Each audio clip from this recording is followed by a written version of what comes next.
Assalamualaikum warahmatullahi wabarakatuh. Saya Riani Rum Hairunisa, calon guru penggerak angkatan 11 kelas 111B, Kabupaten Ponorogo. Saya mengajar di SD Muhammadiyah Ponorogo. Kali ini saya akan menjelaskan tentang video aksi nyata saya modul 1.4 tentang diseminasi budaya positif di lingkungan sekolah saya. Selamat menyaksikan.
yaitu Bu Nisa.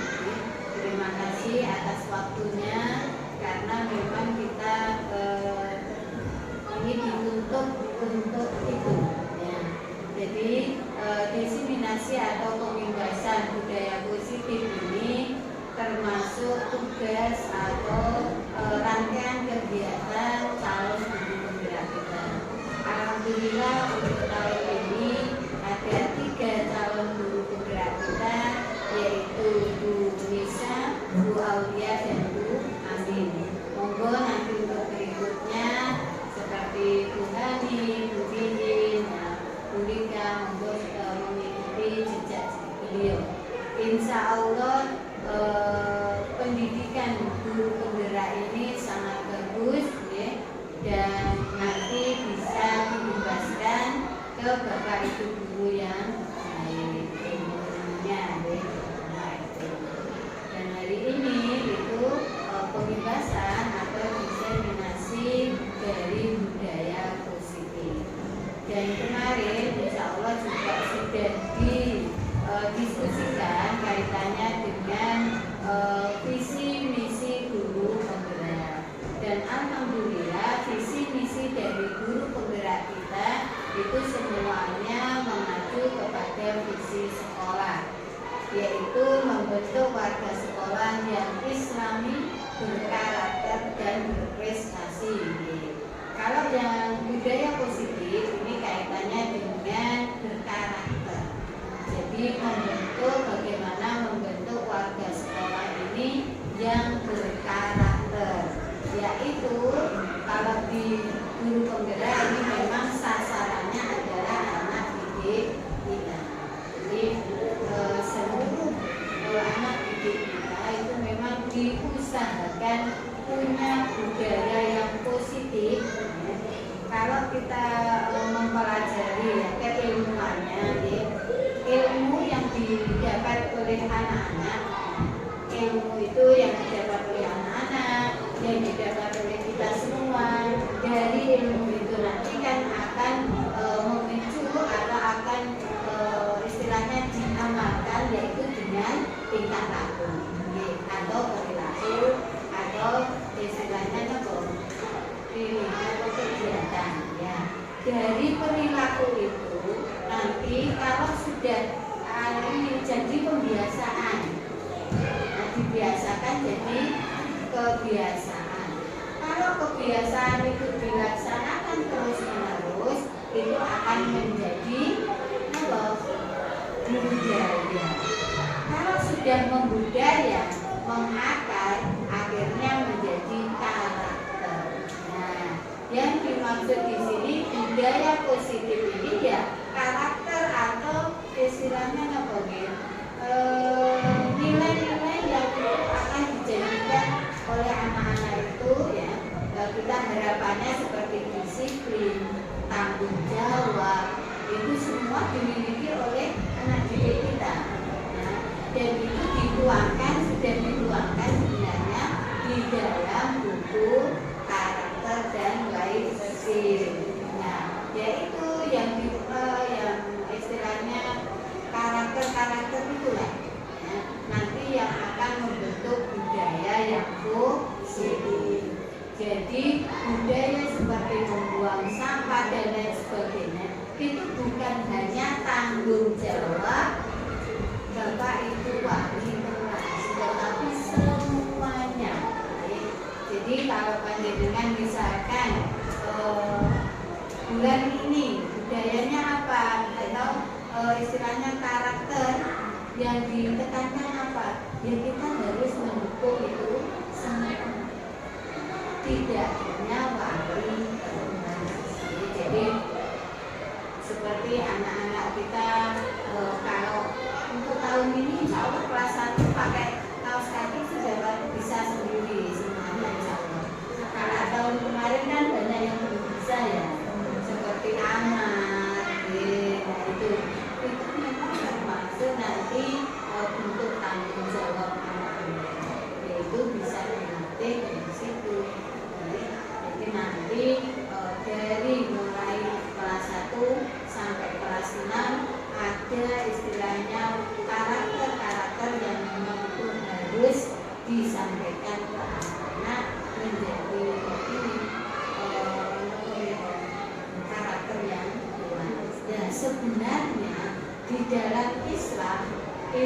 sudah sejak zaman dahulu ya. Dan kalau panjenengan istilahnya membaca bagaimana kisah para nabi, kisah para sahabat nabi, terus zaman dahulu mereka ulama-ulama besar, pasti karakter itu yang memang sudah terbentuk secara dari kecil dan tua.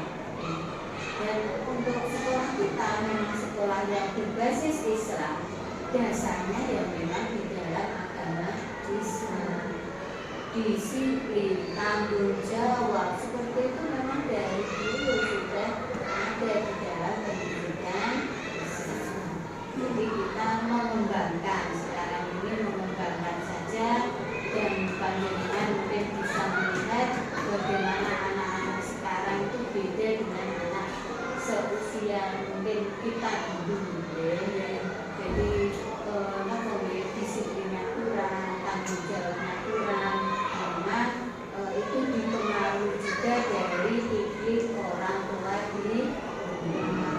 Orang tua sekarang kan banyak yang memanjakan putra putrinya karena memang secara ekonomi sudah mapan.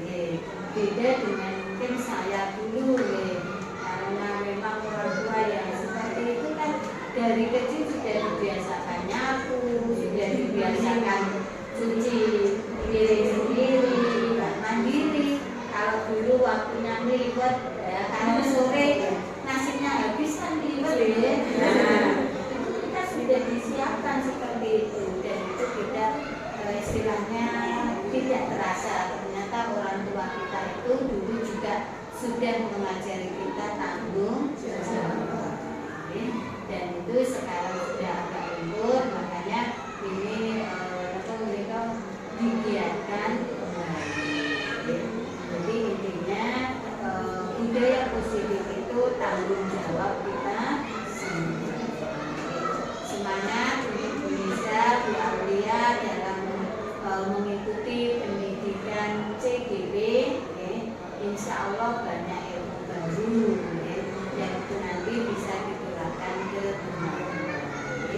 Dan saya mohon maaf tadi saya Indonesia kan rencana jam 1, ternyata tadi mendadak ada undangan jam 1, jadi nanti saya juga langsung tidak mengikuti sampai selesai. Mohon maaf jika tidak maksudnya ada yang tidak berkenan. Akhirnya ibu nasihat mustaqim. Assalamualaikum warahmatullahi wabarakatuh. Waalaikumsalam warahmatullahi wabarakatuh. Kepada beliau acara selanjutnya yaitu memasuki acara ini, acara presentasi langsung dari Ibu Nisa ya. Sebelumnya saya sedikit takut ya. Izin ya. Terima kasih ya. Sedikit pantun dari saya ya untuk Nisa ya. Ada mangut, ada rusa. Burung patut disarungnya.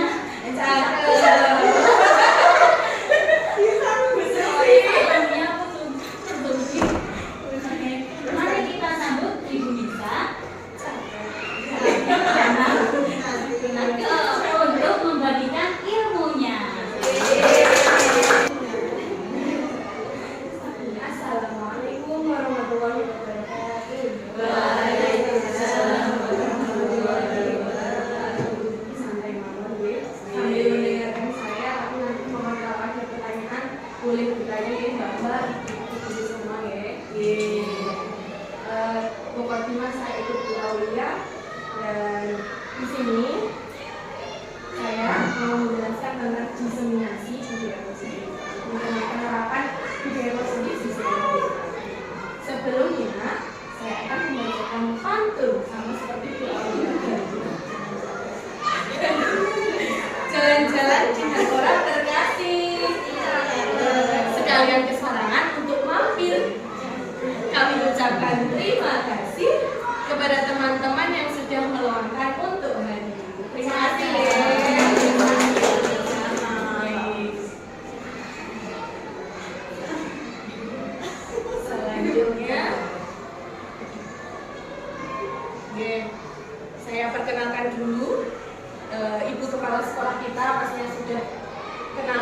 nggih, Ibu Hartiningsih SPD, fasilitator saya itu ini namanya Ibu Siti Azharo. Beliau asli Lamongan. Kemudian pengajar praktek saya Ibu Ina Nur Hidayati itu guru SMA Muhammadiyah.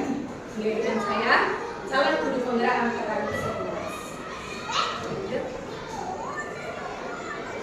Oke, ice breaking-nya ini ada berapa orang ya Bu? 9. Oh iya, ini berhadapan dua orang yang tiga sebelah sana, Bu Alfi, Bu Nihayat dan Bu Fatia begitu. Bu Lika dengan Bu Lutfi berhadapan. Kau sukarelawan Bu Lia dengan Bu Alfi, baik. Bu Hani dengan Bu Yeye, Bu Sita dengan Bu Hana, Bu Fatia dengan Bu Hidayah, Bu Alfi dengan Bu Aulia. Sekarang kita sesuai gambarnya itu kan ada ice breaking senyum. Jadi coba memandang wajah teman di sampingnya tersenyum selama 5 detik. 1, 2, 3. 2, 3, 4, 5. Oke, go. Ribut. Bagaimana? Temannya sudah tersenyum apa belum? Belum. Sudah apa belum? Sudah tersenyum. Malah semakin lebar ya senyumnya. Baik, terima kasih teman-teman untuk kita. Sebenarnya kali ini apa sih hubungannya dengan senyum dengan budaya positif? Saya dapat ilmu dari instruktur yang menaungi Jagur. Ketika kita masuk kelas itu tolong hadirkan aura positif ini. Dari mana kita datang aura positif? Dari senyum ini. Nah, kita masuk kelas, kita tersenyum. Dan ini sangat luar biasa nih, Bu Hani. Kita masuk kelas, nah, Bu Hani tersenyum karena dulu itu jadi energi positif juga tersalur ke murid-murid kita. Ya, betul sekali. Oke, jadi kita hadirkan aura positif dulu. Meskipun di rumah kita membawa berbagai masalah ya di rumah, pasti itu semua guru merasakannya, semua merasakannya. Terima kasih. Lanjut. Jadi di sini nanti saya akan berbagi ilmu ya, tidak untuk menggurui tapi seri. Ada 6 poin. Yang pertama disiplin positif, motivasi perilaku manusia, keyakinan sekolah atau kelas, kebutuhan dasar manusia, posisi kontrol restitusi dan segitiga restitusi. Nah, jadi seorang guru itu harus menerapkan ini semua secara positif. Baik, lanjut untuk poin pertama. Poin pertama tentang disiplin positif. Kira-kira kata-kata disiplin positif itu kira-kira gimana ya menurut itu semua? Bagaimana cara mendisiplinkan diri? Kalau menurut Bu Yiyun, masuk ke kelas ada anak yang tidak mematuhi aturan gitu. Bagaimana menyikapinya dengan agar dia disiplin? Kita Mengingatkan mereka. Terima kasih. Kalau Bu Hani gimana Bu Hani? Ditegur ya. Diingatkan, ditegur. Kalau Bu Lika, terima kasih. Jadi tadi Bu Yiyun menjawab diingatkan, Bu Hani ditegur, dan kalau Bu Lika dinasihati. Nah, sekarang yang akan kita bahas tentang mendisiplinkan anak secara positif. Kalau kita mengingat zaman dulu, cara mendisiplinkan itu pasti dengan kekerasan ya Ibu. Kalau ibu yang senior terutama mendisiplinkan dengan hukuman. Kalau kamu tidak mau, maka ibu akan seperti ini. Biasanya kata-katanya seperti ini. Coba kita cek arti dari disiplin positif itu apa ya? Disiplin positif adalah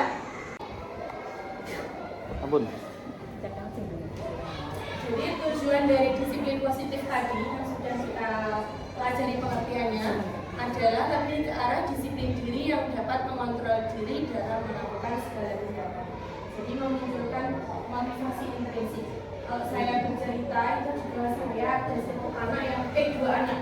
Kalau 2 anak itu belum memiliki motivasi intrinsik sama sekali. Jadi ke sekolah harus didorong dia ke sekolah. Di kelas pun anak itu juga malah tidur di meja, mau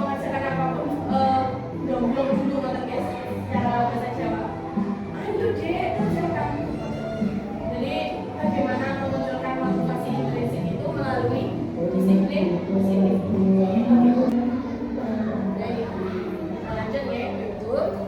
Di sini saya ada kegiatan yang akan membuka wawasan kita tentang bagaimana mendisiplinkan, bagaimana teori kontrol itu seperti apa. Sama seperti tadi berpasangan ya, dua-dua. Bulita dengan konstruksi, Budiin dengan petani, kita dengan gimana? Ini gantasan momen. Bu Fatia, Bu Nihaya sama Bu Afi gantasan. Ada yang berperan tangannya mengepal? Salah satu. Oke.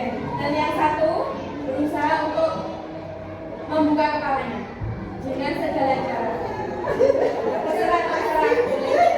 Dengan kritik-kritik boleh, dengan marah-marah ya boleh, dengan dijaga boleh. Coba, ayo. Ada yang berhasil. Betul. Masya Allah. Alhamdulillah, betul. Ayo. Semangat. Wow, berhasil baik. Kita juga berhasil, bagaimana? Berhasil baik. Terima kasih. Jadi dari kegiatan ini, tugas Anda adalah mengepalkan salah satu tangan Anda. Coba Anda bayangkan Anda menyimpan sesuatu yang sangat berharga. Contohnya tadi Bulika mengepal, kemudian Bu Susi berusaha membukanya. Kira-kira dengan cara apa Bu Susi tadi membukanya? Oh, dengan bahasa yang harus dirayu-rayu gitu. Kalau di tadi Bu Hani dengan cara apa? Digelitik. Oh, digelitik. Biar tertawa. Kalau Bu Sita dengan Bu Hana dengan cara gimana? Dibujuk, dirayu juga. Tadi kalau Bu Fatia dengan Bu Nihaya? Oh, dengan paksa. Baik, lanjut Bu. Tadi ternyata refleksinya yang kita lakukan tadi adalah siapakah yang sesungguhnya memegang kontrol, yang menutup kepala tangan atau yang berusaha membuka kepala kanannya. Yang menutup atau yang berusaha membuka, yang memiliki kontrol atau kuasa. Yang membuka. Yang benar Bu? Ya? Iya, betul sekali. Yang mengepal. Kenapa kok bisa seperti itu ya? Karena kan, nah, mempertahankan dirinya. Oke? Kalau Bu Susi tadi berusaha membukanya. Kenapa Bu kok Bulika tadi mau membuka ya dengan cara halus ya? Jika itu ada anak, misal murid kita ya, memiliki makanan yang sangat enak dimakan ketika nanti istirahat, sama temannya paksa diminta dengan berbagai cara, bahkan diintimidasi, dibully seperti itu. Tapi anak itu berusaha, akhirnya juga tidak bisa. Nah, ternyata yang memiliki peran kuasa itu adalah anak itu sendiri yang memiliki makanan. Jadi kita itu tidak bisa dipaksa orang lain, betul? Kita memiliki kuasa atas diri kita sendiri kan? Ya, betul sekali. Jadi yang mengontrol diri kita itu adalah kita sendiri. Orang lain tidak bisa mengontrol kita. Misal, kamu bisa harus datang jam 7. Wah, saya nggak jam 7. Nah, seperti itu tidak bisa gitu. Karena kita memiliki hak sendiri, kita memiliki kuasa sendiri. Lanjut. Nah, miskonsepsi tentang makna kontrol berdasarkan Dr. William Jason. Yang pertama, ilusi guru mengontrol murid. Pada dasarnya, kita tidak dapat memaksa murid untuk berbuat sesuatu jikalau murid tersebut memilih untuk tidak melakukannya. Contohnya saja hari ini murid saya tidak mau sholat. Dia memilih tidak mau sholat karena masih kelas 1, masih belum memiliki motivasi intrinsik. Saya itu tidak bisa memaksa. Mungkin dengan disadarkan secara halus masih bisa. Tapi kalau anak itu memang memilih untuk tidak sholat atau memilih untuk diam di kelas, saya tidak bisa memaksanya. Hanya anak itu yang memiliki kesadaran penuh berangkat untuk sholat. Dan yang kedua, ilusi bahwa semua penguatan positif, efektif, dan bermanfaat. Dalam jangka waktu tertentu, murid akan mencoba untuk menolak rujukan kita, atau bisa jadi murid tersebut menjadi tergantung pada pendapat sang guru untuk berusaha.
dan membuat orang merasa bersalah dapat menguatkan karakter. Nah ini contohnya posisi kamu nggak kasihan, nggak kasihan sama kamu. Kamu sudah sampai ngasih kamu nggak paham, kamu malah mainan sendiri. Itu ya Bu Alfi kalau di kelas 1 baru merasakannya. Kalau bukan anak kelas 1 yang masih kecil-kecil sekali. Kamu nggak kasihan sama ibu, itu sudah capek-capek loh mendampingi kamu. Nah, posisi seperti itu adalah posisi disebut posisi membuat orang merasa bersalah. Lanjut. Nah, paradigma stimulus respon menuju pendekatan teori kontrol. Jadi yang kita lakukan di awalnya termasuk saya juga. Yang pertama, realitas kebutuhan kita sama. Pada dasarnya sesuai teori kontrol, realitas atau kebutuhan kita berbeda. Jadi anak satu dengan anak lainnya pasti memiliki kemampuan yang berbeda ya. Ada yang pintar, ada yang kurang, yang akademik. Dan yang kedua, semua orang melihat hal yang sama. Pada nyatanya, setiap orang memiliki gambaran yang berbeda. Coba kita ditampilkan gambar. A melihat gambar itu sebagai hewan, B melihat gambar itu sebagai tumbuhan. Bisa jadi karena masing-masing orang itu berhak berpendapat dan pasti pemikirannya berbeda. Yang ketiga, kita mencoba mengubah orang agar berpandangan sama dengan kita. Sesuai teori kontrol, semua perilaku ya kita berusaha memahami pandangan orang lain tentang dunia. Jadi sama seperti anak. Anak itu kalau dijelaskan, oh pahamnya seperti ini, tapi ternyata dia memiliki pemahaman yang berbeda. Mungkin dengan cara lain dia bisa paham. Misalnya di kelas saya tadi itu ada teman yang lebih paham diterangkan dengan temannya. Jadi seperti tutor sebaya. Kemudian perilaku buruk dilihat sebagai suatu kesalahan. Kalau tidak mau manut, kamu dianggap salah. Pada teori kontrol, semua perilaku memiliki tujuan.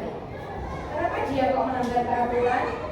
Seperti dia tidak mau memakai sepatu, ada deh murid kita turun dari kelas tidak memakai sepatu, katanya sumuk seperti itu. Nah, sumuk itu kan memiliki tujuan ya, dia punya alasan. Pada dasarnya dia memiliki alasan, tapi sebagai guru karena kita menganggapnya kamu sudah tidak mematuhi aturan, berarti sebuah kesalahan. Orang lain bisa mengontrol saya, tetapi sesuai teori kontrol, hanya Anda yang bisa mengontrol diri Anda sendiri. Kepala tangan dengan yang membuka. Jadi yang memegang kuasa penuh adalah yang mengepal tangannya. Kemudian saya bisa mengontrol orang lain. Pada dasarnya Anda tidak bisa mengontrol orang lain. Kemudian pemaksaan ada pada saat bujukan gagal. Kalau dibujuk secara halus tidak bisa, maka keluarlah ancaman-ancaman seperti itu. Nah, pada teori kontrol, kolaborasi dan konsensus menciptakan pilihan-pilihan.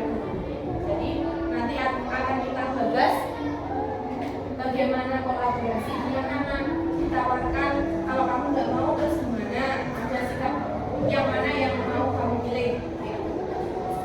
Kemudian yang terakhir, model berpikir menang kalah. Dan pada dasarnya yang sudah sesuai dengan teori kontrol adalah model berpikir menang kalah. Maksudnya seperti ini, kalau murid tidak bisa mematuhi gurunya, berarti kan dia merasa menang. Tapi kalau murid manut ke gurunya merasa menang, tapi muridnya yang kalah. Jadi kita harus memposisikan sama-sama menang. Guru juga menang, murid juga menang. Bagaimana ya caranya? Nanti akan kita bahas sesuai dengan teori. Motivasi dalam disiplin positif.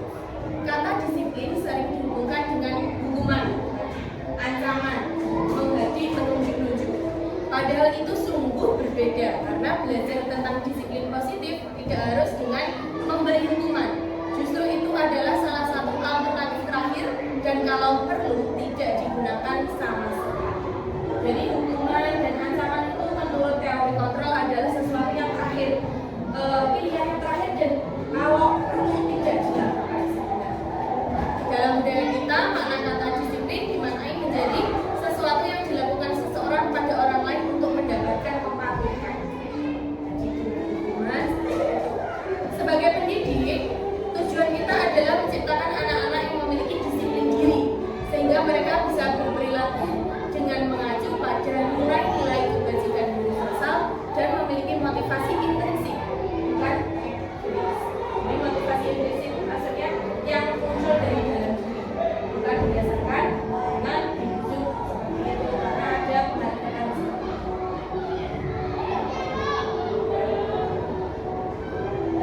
Yang disebutkan tadi salah satunya adalah sesuai dengan nilai-nilai kebajikan.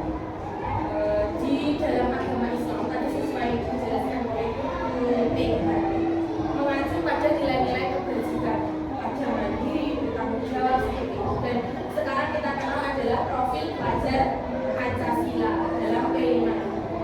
Oke. Di situ sudah ada nilai-nilai kebajikan, ada 6 nilai kebajikan. Berdasarkan profil pelajar Pancasila, kalau saya mengajarkan di kelas itu saya nyanyikan pelajar Pancasila yang pertama beriman dan bertakwa kepada Tuhan Yang Maha Esa dan berakhlak mulia, berkebinekaan global, gotong royong, mandiri, kreatif dan bernalar kritis. Seperti itu gerakannya juga 5. Ternyata profil pelajar Pancasila ini mengacu pada yaitu di agama Islam, nilai-nilai kebajikan di agama Islam. Jadi Pancasila itu sudah sesuai dengan agama kita. Jadi di dalam beriman dan bertakwa ada akhlak, bagaimana bersikap dengan sesama manusia, dengan alam, bernegara, dengan Tuhan Yang Maha Esa. Yang mandiri, pemahaman diri dan situasi yang dihadapi, regulasi diri, bagaimana cara mengontrol diri. Bernalar kritis, memperoleh dan memproses informasi dan gagasan. Bagaimana dia bisa menemukan solusi dari permasalahannya. Kemudian kreatif, menghasilkan gagasan yang original, tidak plagiat dari sumber yang lain. Boleh, maksudnya plagiat di sini ATM, amati, tiru, dan modifikasi. Bergotong royong, kolaborasi, kepedulian, dan berbagi. Kemudian berkebinekaan global, mengenal dan menghargai budaya, kemudian komunikasi dan interaksi antar budaya. Ini hubungannya dengan global atau budaya satu negara. Baik, lanjut. Ini pasti kita sudah kenal ya. Ki Hajar Dewantara adalah Bapak Pendidikan, Bapak Pendidikan kita. Menurut Ki Hajar Dewantara, di mana ada kemerdekaan, disitulah harus ada disiplin yang kuat. Sungguh pun disiplin itu bersifat self-disiplin, yaitu kita sendiri yang mewajibkan kita dengan sekeras-kerasnya, tetapi itu sama saja, sebab jikalau kita tidak cakap melakukan self-disiplin, wajiblah penguasa lain mendisiplinkan diri kita. Dan peraturan demikian itulah harus ada di dalam suasana yang yang di sini adalah self-discipline. Jadi nanti kita mendisiplinkan diri sendiri. Kalau kita tidak bisa mendisiplinkan diri sendiri, orang lainlah yang akan mendisiplinkan. Contohnya di sini adalah murid. Bagaimana murid itu bisa mengatur dirinya sendiri untuk mandiri, memakai tadi seperti sebutkan memakai tas kaki sendiri gitu, kemudian memakai baju sendiri, seperti itu termasuk ke dalam mandiri dan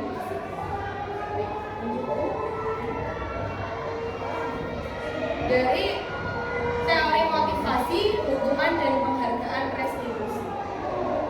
Dalam teori motivasi tadi ada dua gitu, ada motivasi intrinsik dan ekstrinsik.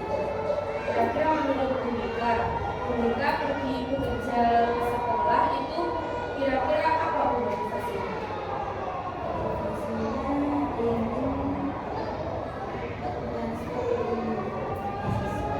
Ya,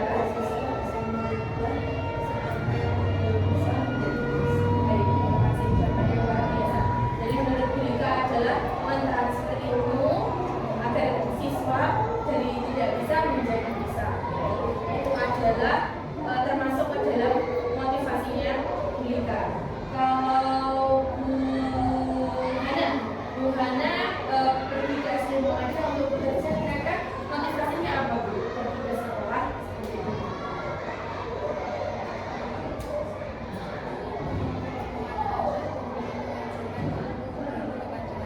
Ya, terima kasih ucapan yang luar biasa sekali. Ingin bertemu dengan anak-anak dan mengajarkan ilmu yang baru kepada anak. Dua jawaban ini adalah termasuk ke dalam motivasi diri dari Lika dan Hana. Coba kita akan cek dari teori motivasi. Nah, ternyata 3 motivasi perilaku manusia. Yang pertama, untuk menghindari ketidaknyamanan atau hukuman. Anak taat biasanya nanti takut kalau dapat hukuman. Ternyata itu adalah termasuk motivasi eksternal. Karena nanti takut kan, bukan dari dia sendiri melakukannya. Takut dihukum seperti itu. Yang kedua, untuk mendapatkan imbalan atau penghargaan dari orang lain. Jadi kalau aku tidak terlambat, guru pasti senang terlambat. Aku dapat bintang. Itu termasuk teori motivasi eksternal. Kemudian yang ketiga, untuk menjadi orang yang mereka inginkan dan menghargai diri sendiri dengan nilai-nilai yang mereka percaya itu yang kita. Jadi sebagai pendidik kita itu sangat berharap anak itu muncul motivasi intrinsik internal dari dalam diri mereka sendiri. Kalau kita tanya, kenapa kamu pergi ke sekolah deh? Misalnya biar dapat samu Bu, percaya seperti itu. Oke. Takut Bu di rumah dimarahi orang tua kalau nggak pergi sekolah. Tapi ada juga, saya pengen belajar Bu, nanti biar pintar. Nah, jawaban yang simpel tadi itu ternyata termasuk ke dalam teori motivasi intrinsik atau yang muncul dalam diri siswa.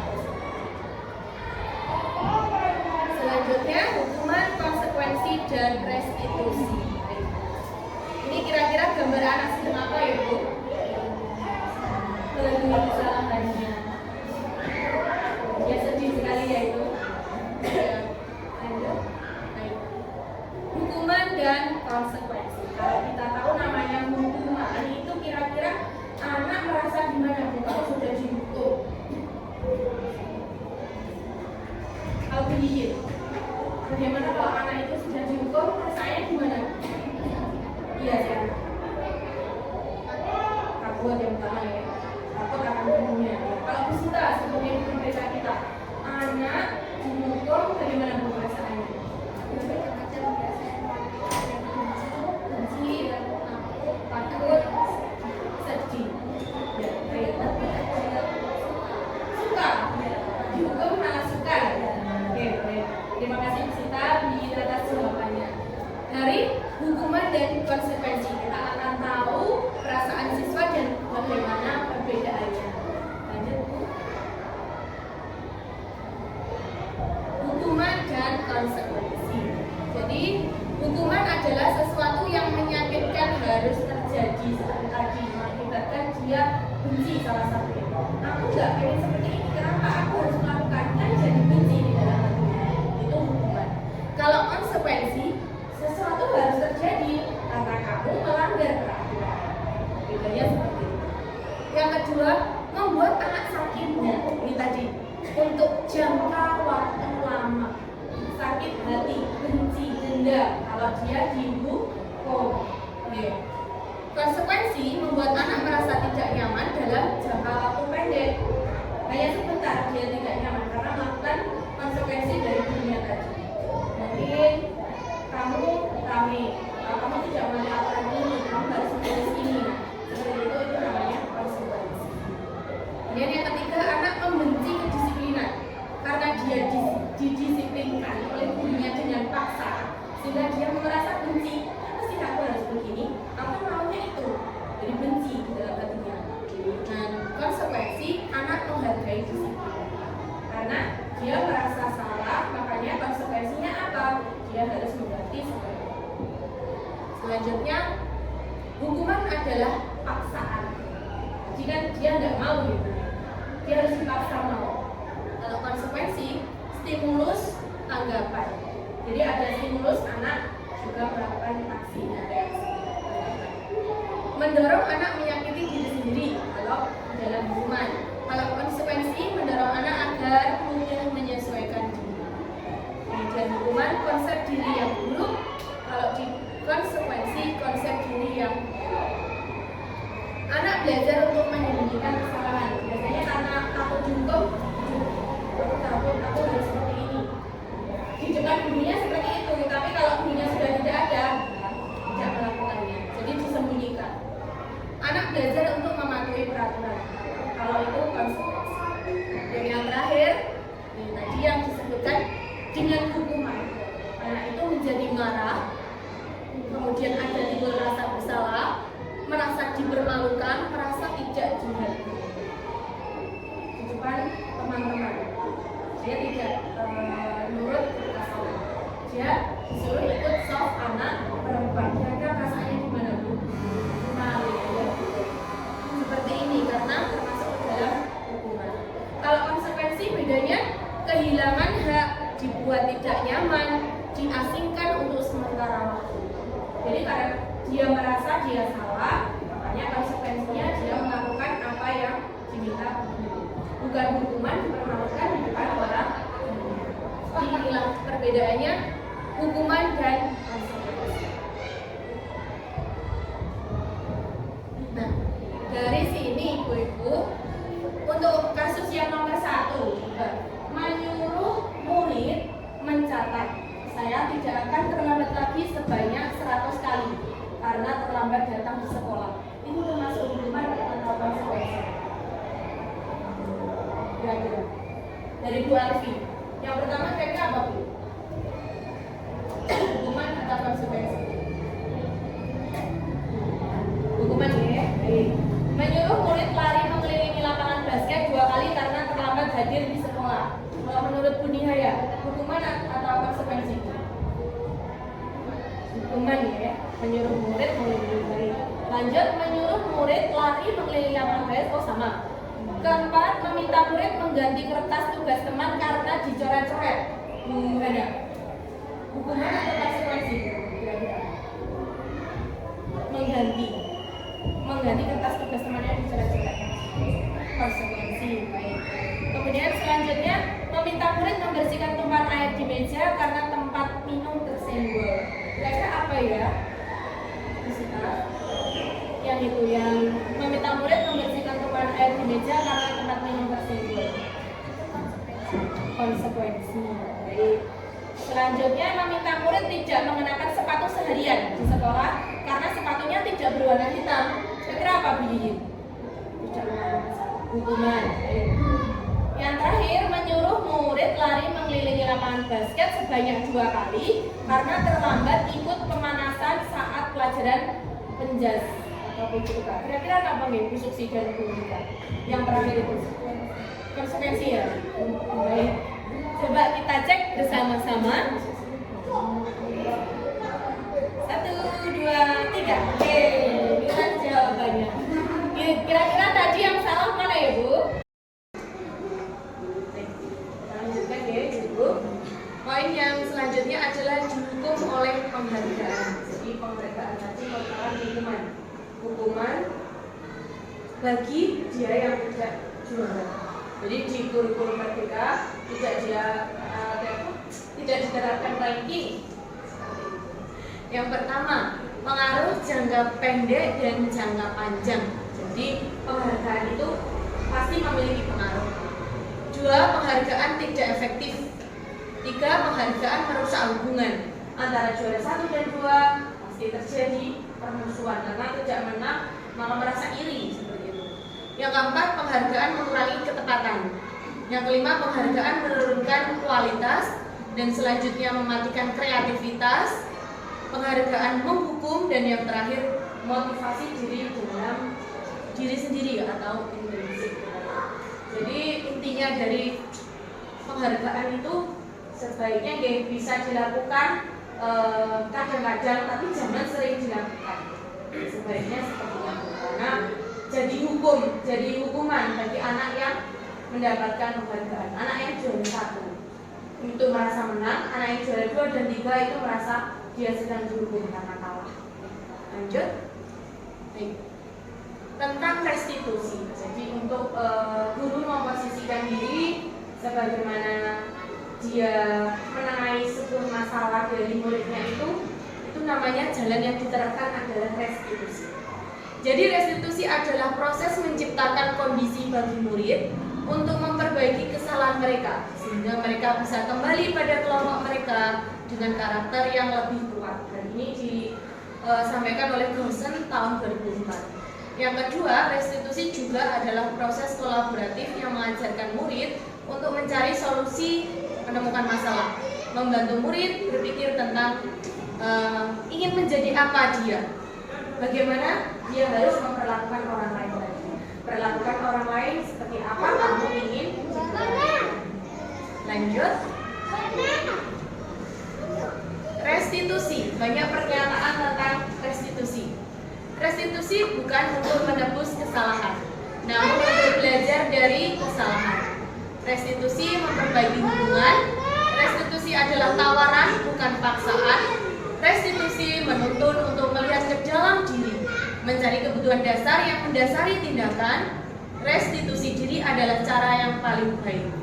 Restitusi fokus pada karakter, bukan tindakan. Restitusi menguatkan. Restitusi fokus pada solusi dan mengembalikan murid kita ke karakter yang lebih baik lagi.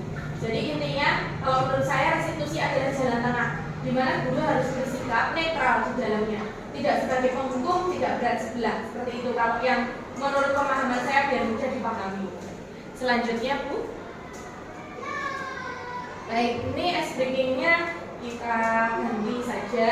Tapi kalau sudah tepuk satu, tepuk dua, kalau sekarang ini ada meja itu. Kalau beat one itu berarti beat one itu ini ke meja. Oke. Kalau itu beat one, beat two 2 kali. Oke. Siap ya? Beat one, beat two. Ulangi sekali lagi. Beat one, beat one, beat two. Oke, terima kasih.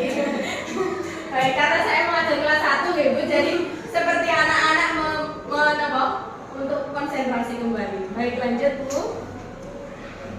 Kebutuhan dasar manusia. Tadi sudah sempat saya singgung, ada anak yang mengambil bekal makan temannya. Itu ada alasan lapar yang pertama. Alasannya ingin melihat temannya minum. Alasan yang ketiga karena dia tidak ditemani, makanya dia mengambil bekal makan temannya. Jadi apa sih kebutuhan dasar manusia? Kita lihat. Ada 5 ternyata kebutuhan dasar manusia. Yang pertama adalah survival atau bertahan hidup. Tadi jawabannya karena dia lapar. Yang kedua love and belong, kasih sayang dan ingin diterima. Yang ketiga adalah freedom atau kebebasan. Yang keempat adalah kesenangan dan yang kelima adalah power atau kekuatan. Dari ketiga jawaban siswa tadi ya Bu, kira-kira yang alasannya lapar itu masuk ke kebutuhan yang mana ya? Iya, betul sekali. Kemudian yang dia senang melihat temannya bingung, kira-kira mana ya? Dari kelima ini. Betul, kesenangan. Dan yang ketiga, dia ingin ditemani oleh temannya. Kira-kira mana ya? Love and belong. Jadi dia ingin ditemani, dia merasa ingin diakui oleh temannya, mendapatkan kasih sayang dari temannya. Ternyata tujuan dari murid-murid kita melakukan sesuatu yang menyimpang itu seperti itu. Oke, baik, lanjut. Restitusi dan 5 posisi kontrol. Baik. Dari 5 posisi kontrol ini kita bisa melihat ada di mana kita berada. Kita cek kembali.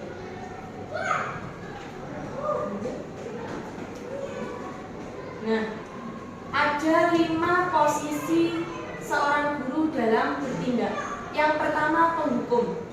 Guru berbuat, menghardik, menunjuk-nunjuk, kemudian menyakiti, seperti itu.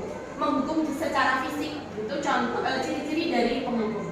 Dengan guru mengatakan kalau kamu tidak mau mematuhi guru akan titik. Jadi kayak mengancam. Kemudian hasilnya siswa memberontak seperti tantrum seperti itu di kelas 1. Dan yang kedua, membuat orang merasa bersalah. Jadi berceramah panjang lebar secara halus. Kamu gak kasihan sama kamu, itu udah capek. Kamu gak kasihan sama orang tuamu sudah menyekolahkan kamu, mengantarkan sekolah seperti itu. Hasilnya siswa akan berusaha menyembunyikan kesalahannya di depan guru. Wah, seperti itu. Dan yang ketiga, posisi guru sebagai teman. Jadi memberikan alasan-alasan untuk murid-muridnya. Oh iya, muridku kan seperti ini, guru membela, seperti itu, bahasa mudanya membela. Kemudian guru berkata, lakukan untuk bapak ibu ya nak. Kemudian nanti ibu bantu kamu. Jadi sekarang bereskan buku dulu. Jadi seperti apa ya, membujuk sebagai teman, bahasa yang nyaman sebagai teman. Nah, hasilnya kepada siswa akan ketergantungan, dimana kalau guru nggak bantu, maka dia kecewa. Loh, saya kira guru temanku, ternyata tidak. Dan yang keempat adalah sebagai pemantau, menghitung dan mengukur. Oh, jadi sudah 4 kali ya kamu telat. Kita kan bisa tahu misalnya, kalau ada yang telat-telat itu dicatat gitu ya. Ya, seperti itu. Maksud itu tugas guru BK ya Bu, sebagai pemantau. Nah, apa yang dikatakan? Apa peraturannya? Mengingatkan lagi. Peraturannya gimana kalau datang ke sekolah? Sebelum jam 7. Ya, jam 1. Dan apa konsekuensinya kalau kamu tidak melakukannya? Nah, itu salah satu contoh perkataan yang dilontarkan oleh guru sebagai pemantau. Hasilnya bagaimana? Menyesuaikan dengan bu gurunya. Kalau bu guru ada, dia taat. Kalau tidak ada, ya sudah, dia akan kembali lagi seperti dia semua. Dan yang diharapkan dari teori kontrol adalah manajer. Jadi berada di tengah-tengah, di bu guru atau pak guru menetralkan dirinya, tidak membela, tapi membantu menyadarkan. Begitu yang diagnostika menangani anak yang bermasalah. Guru mengajukan pertanyaan-pertanyaan dan memberikan penawaran dan mengatakan apa yang kita yakini saat ini. Nah, kalau wali kelas biasanya keyakinan kelas kita apa? Nah, sisa kemudian diberikan. Kemudian hasilnya anak itu akan kembali dengan mata atau karakter yang lebih kuat. Jadi ini yang kita harapkan. Baik. Lanjut. Lagi Bu. Lagi. Ini adalah segitiga restitusi. Langkah-langkah dalam menerapkan restitusi. Lanjut. Yang pertama adalah menstabilkan identitas. Setiap orang pasti pernah melakukan kesalahan. Kamu bukan satu-satunya yang pernah melakukan ini. Biasanya kalau dulu, iya, Dek, kamu sudah melakukan kesalahan ya. Tapi Bu Guru juga pernah, Dek, melakukan kesalahan. Jadi kamu bukan satu-satunya. Kata-kata seperti itu termasuk dalam tahap pertama, menstabilkan identitas. Dan tahap yang kedua, validasi tindakan yang salah. Dengan berkata, adakah cara lain yang lebih efektif untuk mendapatkan dari apa yang kamu butuhkan? Kamu perlu punya alasan mengapa kamu melakukan itu. Anak mengambil buka lagi ditanya guru. Proses bertanya guru apa alasannya dia mengambil itu termasuk validasi tindakan yang salah. Dan yang terakhir, menanyakan keyakinan. Nilai-nilai apa yang telah kita sepakati? Kamu ingin menjadi orang yang seperti apa? Itu adalah tahap yang terakhir. Jadi kita setelah validasi tindakan yang salah, kemudian kita menanyakan keyakinan yang kita yakini bersama di kelas. Jadi segitiga restitusi ini adalah langkah yang ditempuh, langkah terbaik bagaimana guru itu harus menetralkan, berada di tengah-tengah untuk menyelesaikan masalah. Jadi bukan gurunya yang menyelesaikan masalah, tapi mengajarkan siswa dengan berusaha memunculkan motivasi intrinsik dari siswa tersebut. Nih, lanjut Bu.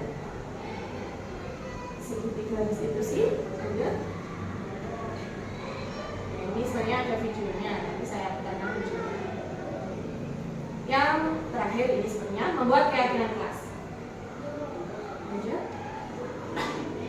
Nanti akan kita tampilkan dua. Nah, seperti itu. Manakah yang merupakan keyakinan kelas kita? Kalau menurut ibu-ibu semua ini, mana yang termasuk keyakinan kelas? Yang kesepakatan kelas 1 sidik atau keyakinan kelas 5A? Kira-kira kesepakatan kelas 1 sidik seperti itu, keyakinan kelas 5A seperti itu. Kira-kira yang mana ya Bu yang termasuk keyakinan kelas? 5A. Yang 5A. Oke, Bu Yiyin 5A. Kemudian Bu Lika yang mana Bu Lika?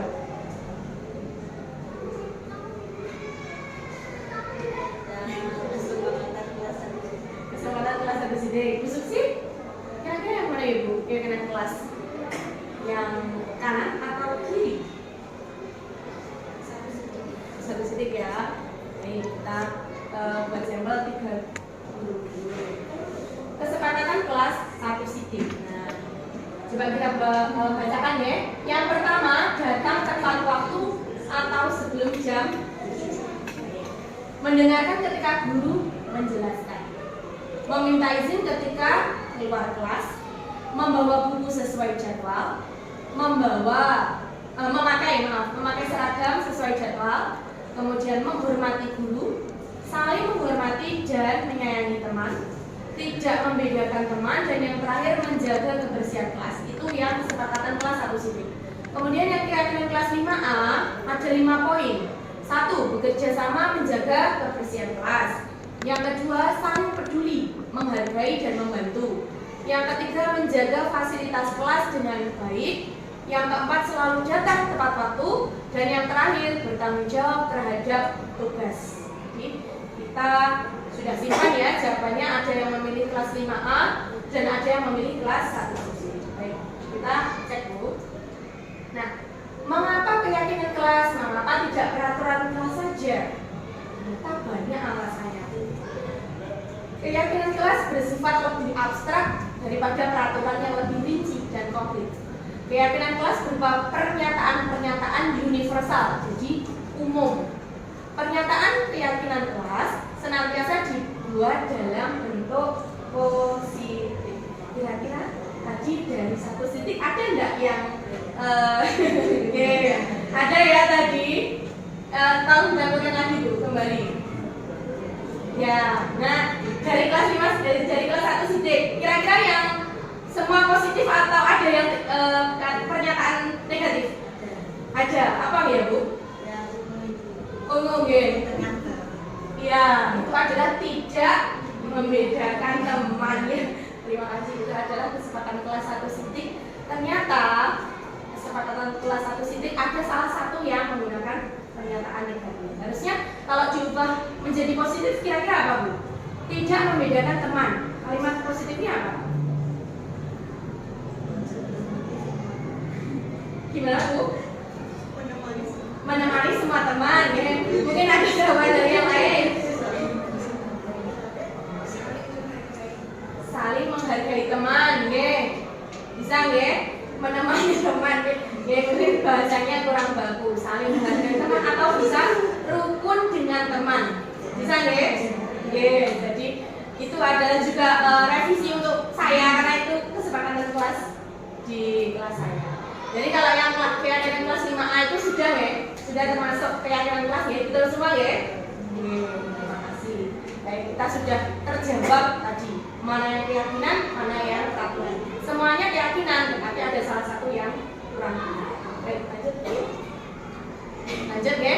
Dari poin keempat, keyakinan kelas hendaknya tidak terlalu banyak sehingga mudah diingat dan dipahami oleh semua warga kelas. Keyakinan kelas sebaiknya sesuatu yang dapat diterapkan di lingkungan tersebut. Semua warga kelas hendaknya ikut berkontribusi dalam pembuatan keyakinan kelas lewat kegiatan curhat pendapat. Bersedia meninjau kembali keyakinan kelas dari waktu ke waktu. Kalau keyakinan kelas biasanya wali kelas ya, karena di sini guru mapel ya. Jadi kalau guru mapel ikut dengan wali kelas ya. Oke, lanjut. Prosedur pembuatan keyakinan kelas: mempersilahkan warga sekolah atau murid-murid bercurah pendapat, kemudian mencatat semua masukan-masukan para murid, kemudian disusun menjadi keyakinan sesuai prosedurnya dengan menggunakan kalimat yang positif. Contohnya ini yang bawah. Kalimat negatifnya, jangan berlari di kelas atau koridor. Kalimat positifnya, berjalan di kelas atau koridor. Kalau ini, kira-kira apa Ibu? Tidak membuang sampah sembarangan. Kalau kalimat positifnya apa Ibu ya? Membuang sampah sembarangan. Terima kasih. Jadi kita harus terbiasa menggunakan kalimat yang positif agar budaya positif itu muncul. Oke, pada siswa. Baik, lanjut Bu. Prosedur yang selanjutnya adalah dicatat. Jadi apa pendapat siswa, semua warga itu dicatat semua. Kemudian tinjau ulang keyakinan kelas. Setelah keyakinan sekolah atau kelas selesai dibuat, maka semua warga kelas dipersilakan meninjau ulang. Dan yang terakhir, keyakinan sekolah atau kelas selanjutnya bisa diletakkan di dinding kelas di tempat yang mudah dilihat semua warga kelas. Jadi untuk mengingatkan, kalau ada yang membuang sampah sembarangan, diingatkan buanglah sampah pada tempatnya. Lanjut Bu. Oke, baik. Penjelasan dari saya mungkin itu. Mungkin dari ibu-ibu semua ada pertanyaan. Monggo Ibu. Atau saya yang bertanya.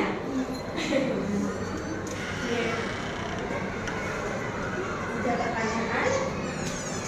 Mungkin Bu Lilin mau bertanya? Oh, berikan ya.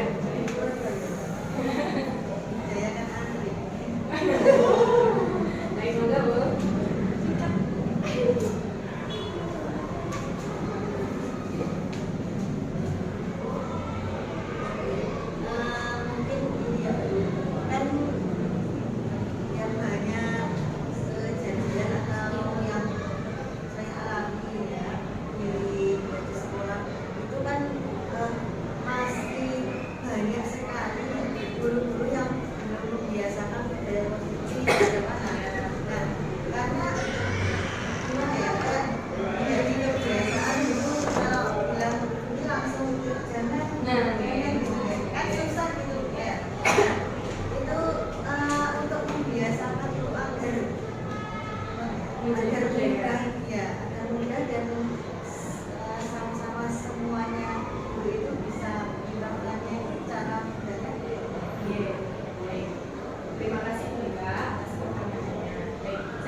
Bertahannya juga lama, penanamannya juga lama. Jadi dibutuhkan satu kata, seia sekata di sekolah ini.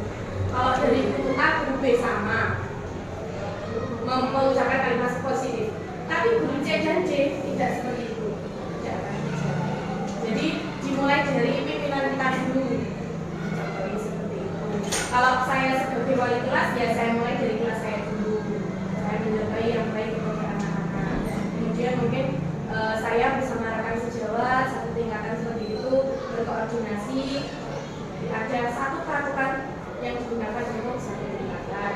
Kalau di sekolah kita sudah ada buku life skill itu, buku life skill itu karakter ini apa yang harus dikuasai oleh anak. Jadi kalau menurut saya harus ada satu kata, iya, dan guru harus mencontohnya.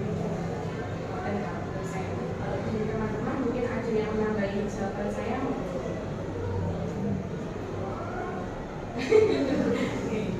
Kalau Priscilla, mungkin gimana Bu dari pandangan sebagai guru BK? Iya, pertanyaannya sedikit ya kebiasaan tadi. Pembiasaan budaya positif. Jadi bagaimana membiasakan budaya positif itu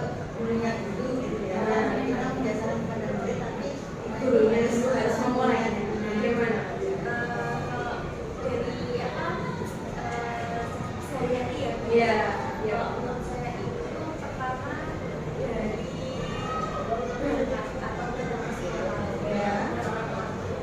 Ya mungkin sebelum jam 7 ya sudah di sekolah dan sudah punya anak di depannya. Soalnya fenomena di sekolah ini faktanya memang sedikit ya sedikit kurang pagi ya yang favorit sore. Terus juga yang kedua itu bisa seperti mengatakan misalkan tujuan positifnya kita literasi ya. Iya. Kan anak-anak itu kalau saya amati kurang ya, masih Kemampuan literasi ya ya. masih kurang. Nah, mungkin kita mencontohkan ya seperti bagusnya membaca buku ya mungkin atau mengajak anak-anak juga untuk membaca buku. Oke. Masih sebenarnya jawabannya terima kasih juga untuk pertanyaannya. Jadi menurut Bu Sita tadi satu membudayakan dari dirinya sendiri, memberi contoh. Salah satu budayanya berangkat berbagi untuk menyambut siswa. Jadi kalau di sekolah kita ya sudah terjadwal, tapi kita tergantung aja pelaksanaannya di seperti ini. Jadi sama satu kata untuk satu sekolah. Yang ketiga memberi, yang kedua memberi. Terima kasih Bu Sita atas tambahannya, terima kasih Bu Lita atas pertanyaannya. Mungkin ada teman yang lain, jadi guru yang lain malah mau menambahi saya, malah terima kasih atau mau bertanya, mau bertanya. Nggih, Tadi kan bisa menjelaskan kalau kita yang tidak bisa memaksa anak. Sekarang ini banyak guru salah satu ya, banyak anak yang tidak mau menulis. iya betul. Nah, kita sebagai guru bisa mengajar, ayo mengajak mengajarkan, mengajarkan. Tapi si anak masih saja yang seakan-akan kalau itu tidak Iya. kalian sendiri. Bagaimana cara menanganinya? Menurut pengalamannya sendiri selama berbulan Makasih loh Bu, makasih. Terima kasih Bi atas pertanyaannya. Baik, saya akan menjawab pertanyaan dulu karena ini adalah terjadi di kelas saya gitu. Jadi saya terapkan. Siswa tersebut pertama saya juga berkonsultasi dengan paling murid, dengan orang tuanya. Saya minta seperti ini Bu kalau di sekolah, sehingga saya bisa berkolaborasi. Bu, akhirnya keluar Bu cerita-cerita di rumah seperti apa, dia kalau kebiasaannya bagaimana, dan ternyata anak tersebut memang dari kecil kurang mandiri, bahkan adiknya itu lebih mandiri dari kakaknya ini. Makan itu adiknya yang nyuapi kakaknya, sehingga kenapa alasannya dia tidur di kelas, yaitu merasa belum ada tanggung jawab dalam dirinya, belum ada motivasi intrinsik dalam dirinya, sehingga dia merasa kurang mandiri, kurang bertanggung jawab atas dirinya sendiri. Jadi nomor saya satu, konsultasi, berkolaborasi dengan orang tua, dan dua menggali informasi sedalam-dalamnya tentang anak ini. Jadi memang kesimpulan saya itu tadi, saya tidak bisa memaksa anak itu tadi. Guru sesuai dengan pernyataan di Jadwalantara itu, guru itu menuntut laku anak, bukan dasarnya, tapi lakunya. Anak itu dasarnya di rumah pasti memiliki perbedaan gitu. Yang itu anak yang tidur di kelas aja dengan anak yang di rumah sudah didukung oleh orang tuanya, memiliki kemampuan akademik yang baik, dengan anak tersebut kan pasti berbeda gitu. Jadi ada motivasi tersendiri kalau anak yang sudah paham tentang pelajaran. Kalau dia memang dasarnya kurang mandiri seperti itu, jadi saya tidak bisa memaksa. Nanti kalau saya memaksa dengan ancaman, dengan hukuman tidak sesuai dengan yang saya pelajari dengan teori kontrol atau restitusi tadi. Jadi langkah saya itu tadi satu, berkolaborasi dengan orang tua, kemudian menggali informasi sedalam-dalamnya tentang anak tersebut. Dan saya kembalikan ke pendapatnya Kiai Jadwalantara bahwa guru itu menuntut laku anak, bukan dasarnya. Dasarnya anak A, tetap guru tidak bisa mengubah lagi. Tapi selama pembelajaran kalau dia mau disadarkan, mau mengikuti, alhamdulillah dan selama ini ternyata ketika dia moodnya baik, dia menulis. Tadi saya dampingi juga menulis, tapi dengan kecepatan yang berbeda dengan temannya. Makanya 1 jam itu sudah selesai, dia baru menulis 2 kata. Jadi prestasi yang luar biasa sekali dia menulis, ya menyayangi, kita merasakannya. Ya seperti itu. Jadi kembali ke dasarnya anak itu tadi. Terima kasih Bin, terima jawaban saya. Ya, terima kasih Bin. Mungkin sekian deh penjelasan dari saya kembalikan ke pembawa acara.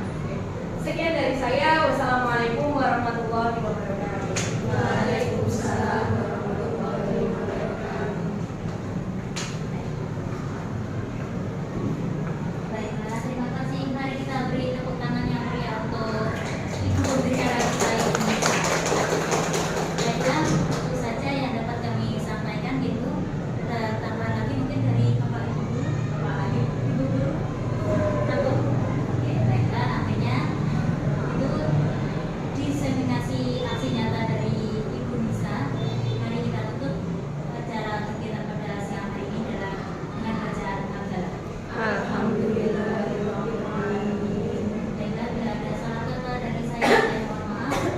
Wassalamualaikum warahmatullahi wabarakatuh. Waalaikumsalam warahmatullahi Demikian video aksi nyata saya tentang modul 1.4 Diseminasi Budaya Positif di Lingkungan Sekolah Saya. Semoga dapat menginspirasi teman-teman semua. Semoga tergerak, lekas bergerak, dan mari menggerakkan. Billahi fisabilillah, fastabiqul khairat. Wassalamualaikum warahmatullahi